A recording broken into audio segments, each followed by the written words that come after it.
Welcome to Myles Munroe Motivational Speeches, a fan-made channel dedicated to education, motivation, and purpose. Here you'll find timeless wisdom on leadership, faith, personal growth, and success from the legendary Dr. Myles Munroe. Subscribe today and join our community of dreamers, leaders, and purpose seekers. Ladies and gentlemen, there comes a point in life when growth demands boundaries, where purpose requires protection, where peace is no longer optional, it's intentional. And that begins with one word most people are afraid to use. Respecting yourself means knowing your limits, guarding your energy, and refusing what doesn't align with who you're becoming. You don't have to explain it. You don't have to apologize for it. When you say no, you're not rejecting others. You're choosing to honor yourself. And that kind of strength, it changes everything. Chapter 1.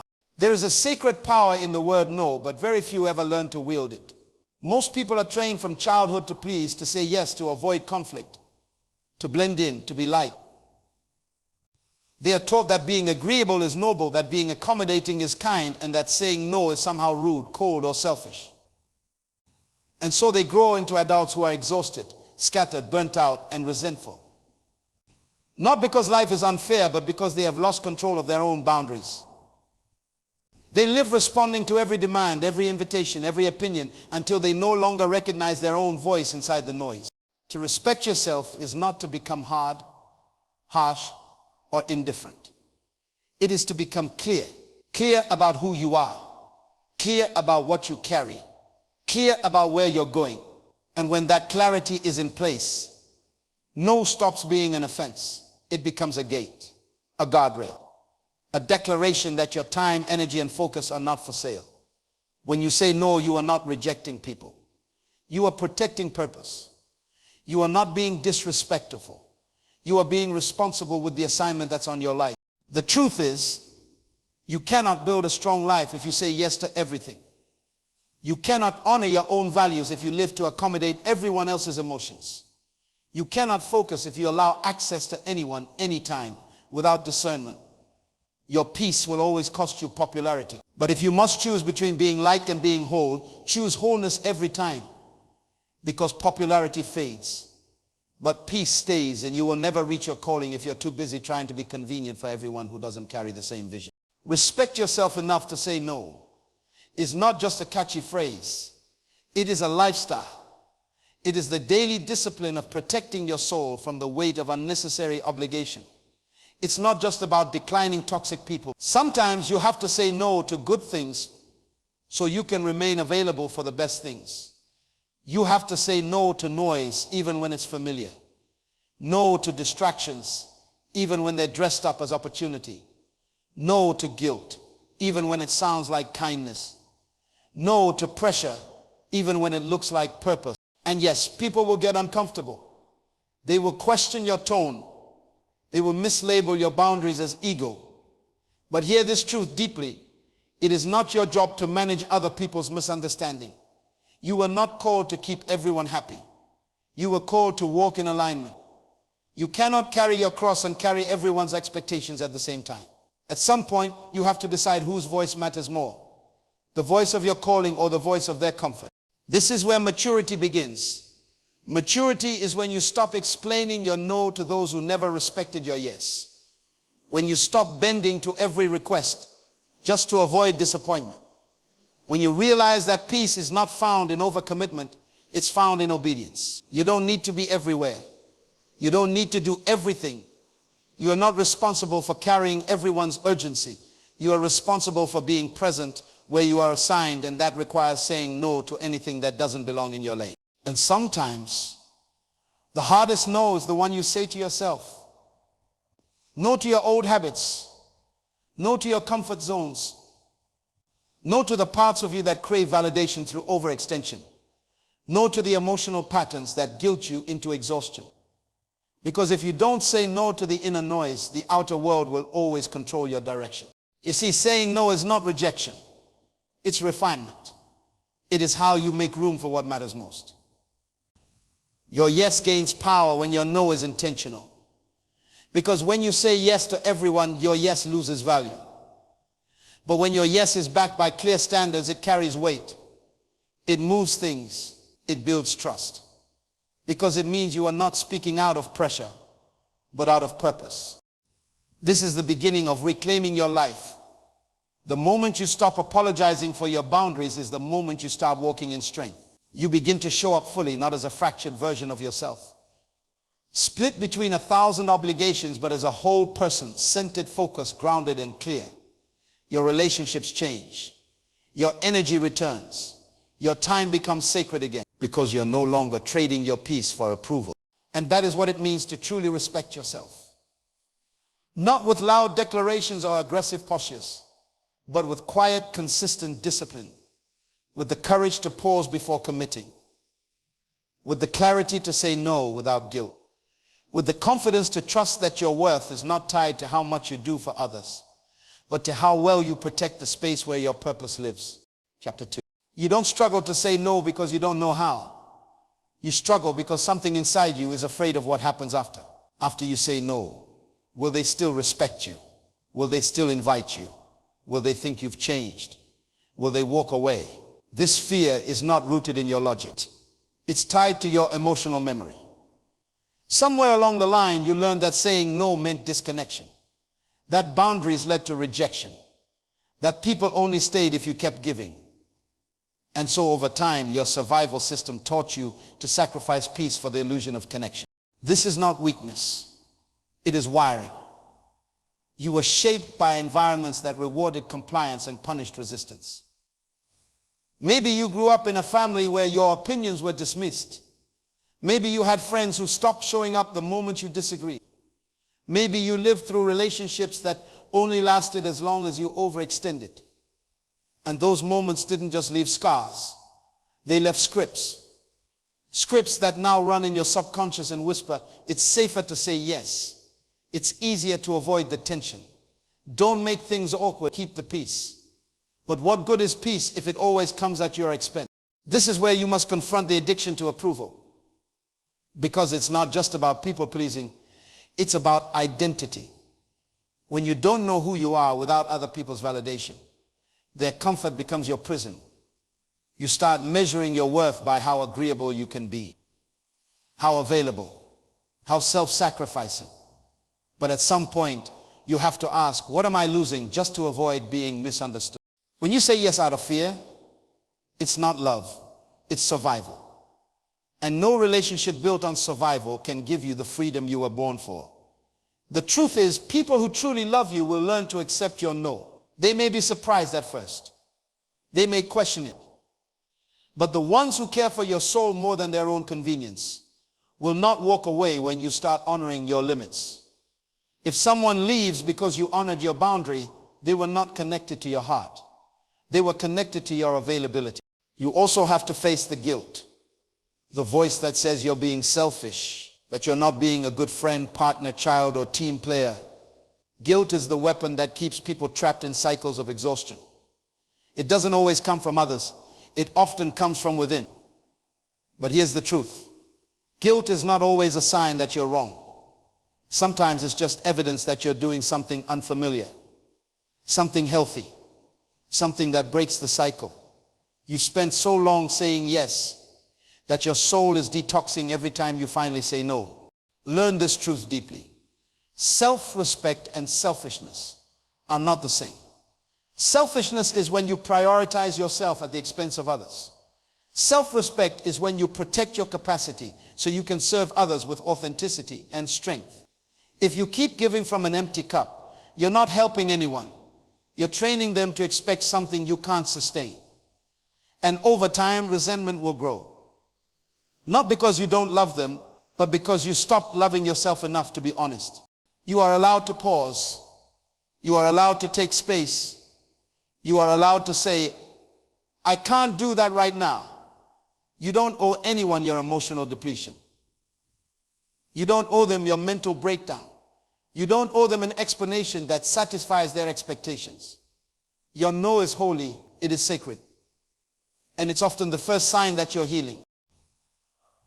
But healing doesn't happen in isolation. It happens in practice. That means you must start saying no, even when your voice shakes, even when your heart beats fast, Even when you feel guilt crawling up your spine, you speak anyway. You trust that your boundary is building something stronger than your temporary discomfort. And over time, your nervous system adapts. Your guilt fades. Your self-respect deepens. And suddenly, what once felt terrifying starts to feel normal, natural, necessary. You are not rejecting people. You are revealing who's truly aligned with your journey. And yes, some people will leave. But better they leave your life than you keep leaving yourself to keep them. You were not designed to abandon your soul to secure attention. You were designed to walk in confidence and let the right people walk with you. Chapter 3. Knowing the truth is only the beginning. Living it requires structure. Saying no is not just an act of defiance. It is an act of design. It's not enough to decide you won't overextend anymore. You have to create systems that protect that decision, because life is relentless. People will ask, opportunities will knock, expectations will pile up.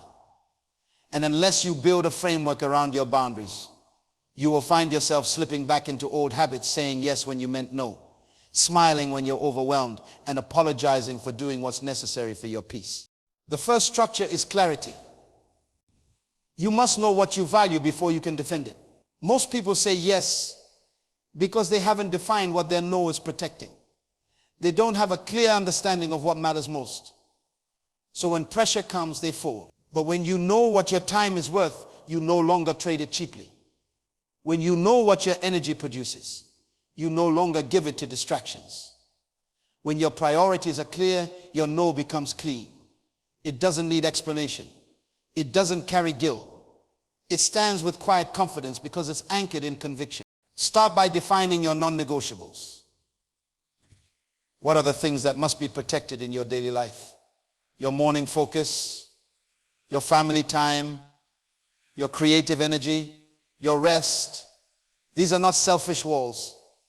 They are sacred boundaries. And once they are defined, you must schedule around them, not squeeze them into the leftover hours.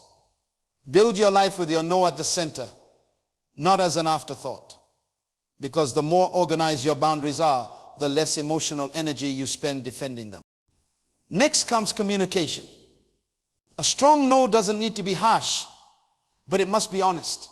Too many people weaken their no with excuses, apologies, and over-explaining. They don't want to sound rude, so they say maybe, or I'll try, or let me get back to you, when they already know the answer is no. But vague responses lead to violated boundaries. You must learn to say no with grace and finality. A simple "I'm not available for that," or "that won't work for me," or "I've committed my time elsewhere," is more than enough. You don't owe anyone a detailed justification for honoring your limit. You also need consistency. Boundaries lose power when they fluctuate based on mood, pressure, or who's asking. If you only say no to strangers but not to your closest people, your peace becomes conditional. If you protect your time on slow days but not on busy ones, your strength becomes unstable. True self-respect shows up in how you respond when it's inconvenient. That's where your no gains weight. Not when it's easy, but when it costs you something. And over time, people learn. They begin to recognize the pattern. And eventually they stop pushing. Not because they like your no, but because they respect it. And finally, you must prepare for recovery. Saying no will shake things. It will disturb patterns that kept other people comfortable. You might feel waves of guilt, loneliness, or doubt. That doesn't mean you did something wrong. It means you're detoxing from years of saying yes too much.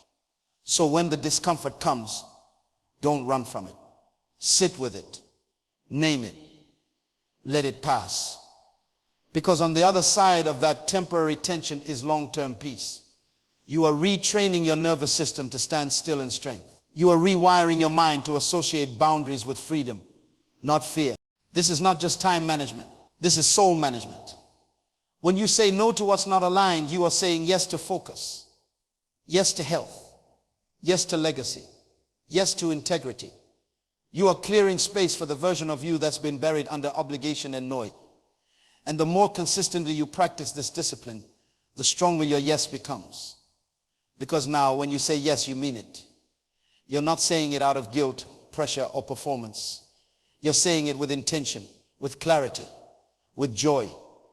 That is what it means to live with authority. Chapter 4. You teach the world how to treat you by the boundaries you build.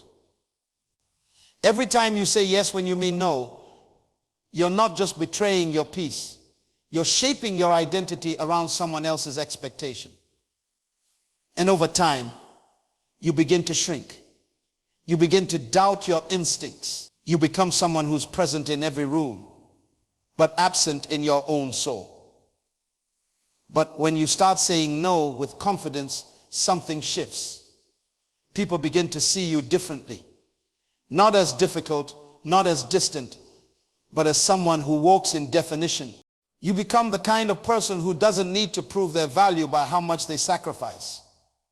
You begin to live not from pressure, but from purpose.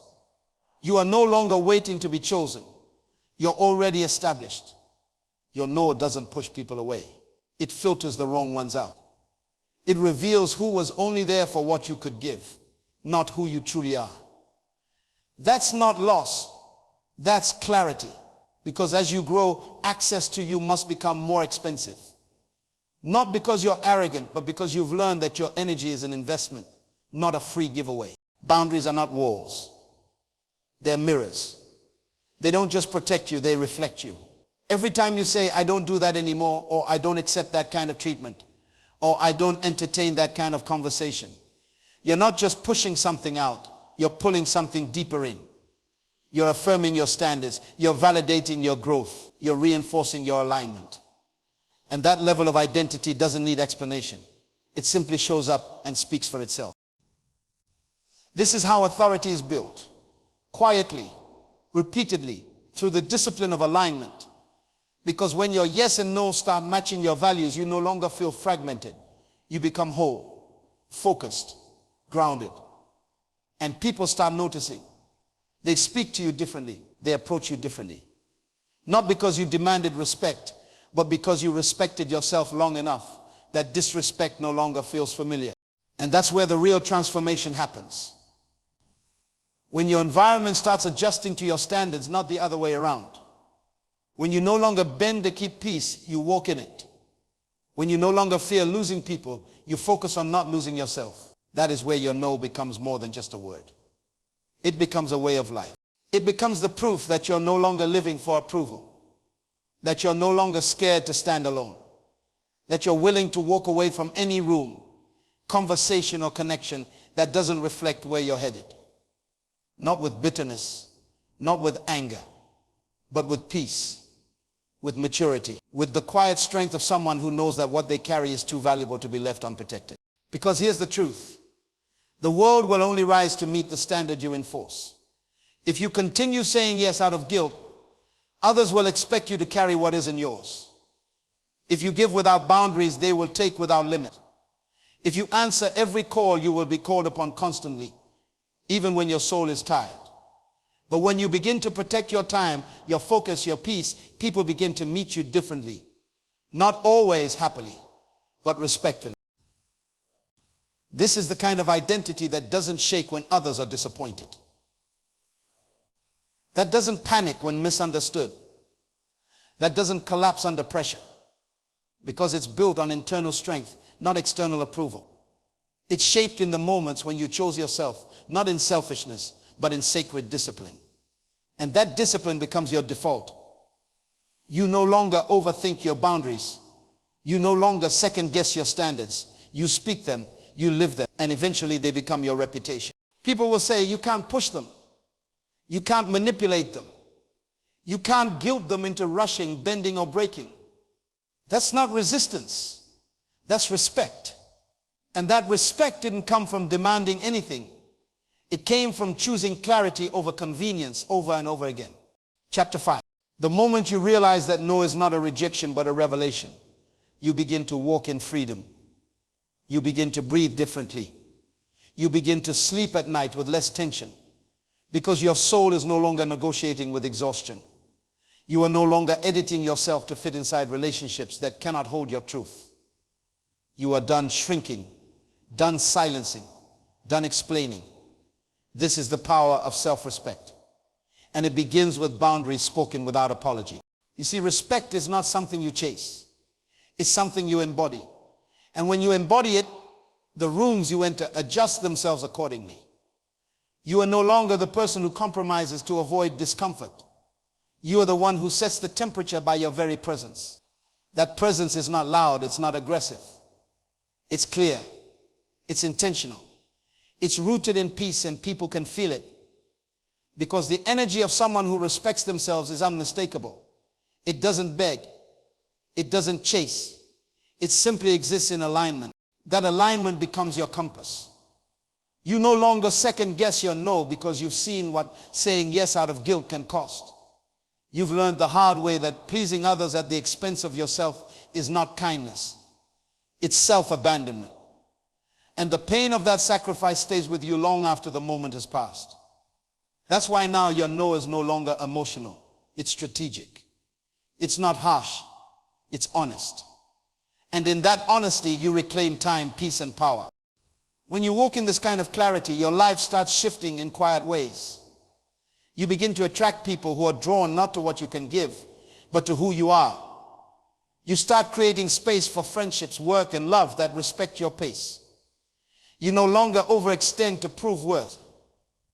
You no longer tolerate chaos just to feel needed. You realize that your presence is a gift. And those who don't treat it as such simply lose access. Not out of bitterness, but out of respect. And slowly your entire life becomes a reflection of your values. The conversations you allow, the invitations you accept, the energy you entertain, all of it starts to align with your higher self. Because you finally understand that protecting your peace is not selfish. It's sacred.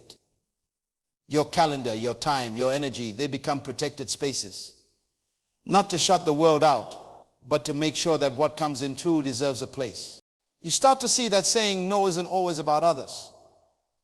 Sometimes it's about you. Saying no to overthinking. No to unhealthy patterns.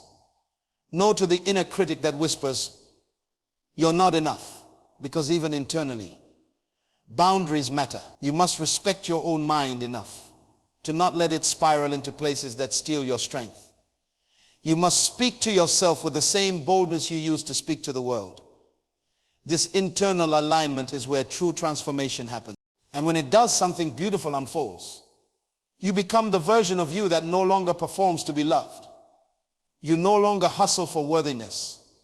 You simply walk in the authority of someone who has done the deep work of self-honoring. You are at peace with who you are, and at peace with what you say no to. And that peace begins to radiate. It's the kind of energy that shifts atmospheres, the kind that calms storms, the kind that invites others to rise without you ever lifting your voice. That's the gift of self-respect. It transforms not only how you live, but how others live around you. Because when you walk in boundaries, you give others permission to do the same. You model a life of order, dignity, and purpose. And you no longer settle for being needed. You choose to be known. So let this be your reminder. You are not for everyone. You were never meant to be. You are not a resource to be drained. You are a soul to be honored. And if that requires saying no 1,000 times to protect one yes that truly matters, then so be it. Your life is worth that kind of discipline. Your peace is worth that kind of protection.